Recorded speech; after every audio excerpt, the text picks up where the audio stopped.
श्री ब्रह्मचैतन्य गोंदवलेकर महाराज प्रवचन 13 फेब्रुवारी। नामाचे त्रिकाला बाधित श्रेष्ठत्व। नाम हे सच्चिदानंद स्वरूप आहे। शुद्ध परमात्मा स्वरूपाच्या अगदी अगदी जवळ कुणी असेल तर ते फक्त नामच होय। नाम हे चिन्मय असल्यामुळे त्याचा आनंद ओसंडून येतो आणि ही सृष्टी तयार होते।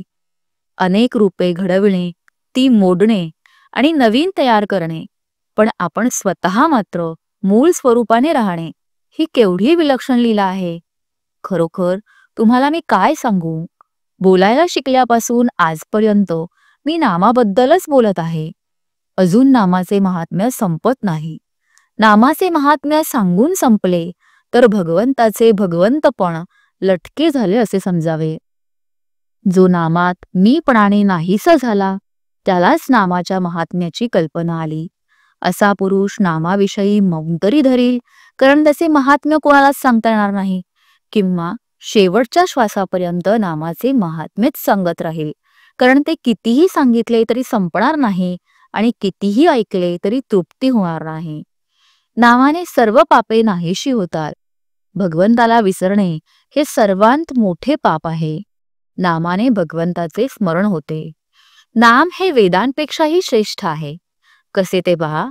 वेदाध्ययनापासून फायदा होण्यासाठी चारी वेदांचा अभ्यास करणे जरूर आहे।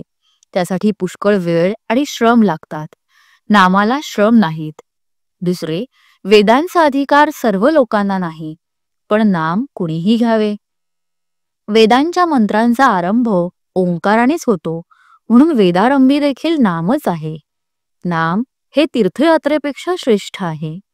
अंतरंगामध्ये बदल होण्यासाठी यात्रा करायची असते, पण त्याला श्रम, पैसा, प्रकृती वगैरे गोष्टी अनुकूल असाव्या लागतात।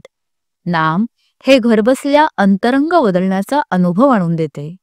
पंढरपूरला जाऊन नाम घेण्याचे जर न शिकला तर जाणे व्यर्थ गेले म्हणावे। नाम घ्यावे अशी बुद्धी होण्यासाठीच तिथे जाणे जरूर आहे। नाम हे सर्व सत्कर्मांचा राजा आहे।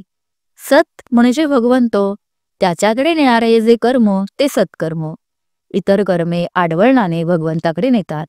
नाम हे साक्षात भगवंताकडे पोहोचवते। नामाने भवरोग नाहीसा होतो।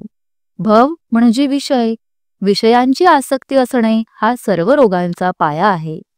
नाम घेतल्याने भगवंताकडे प्रेम लागते आणि इतर ठिकाणची आसक्ती सुटते।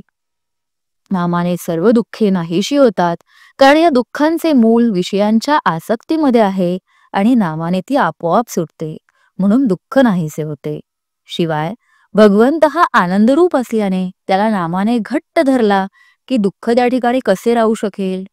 बोधवाक्य: प्रत्येक मनुष्याने भगवंताचे नाम घ्यावे, त्याचे ध्यान करावे, त्याच्या स्मरणात राहावे आणि आपल्या जन्माचे सार्थक करून घ्यावे। जय श्रीराम।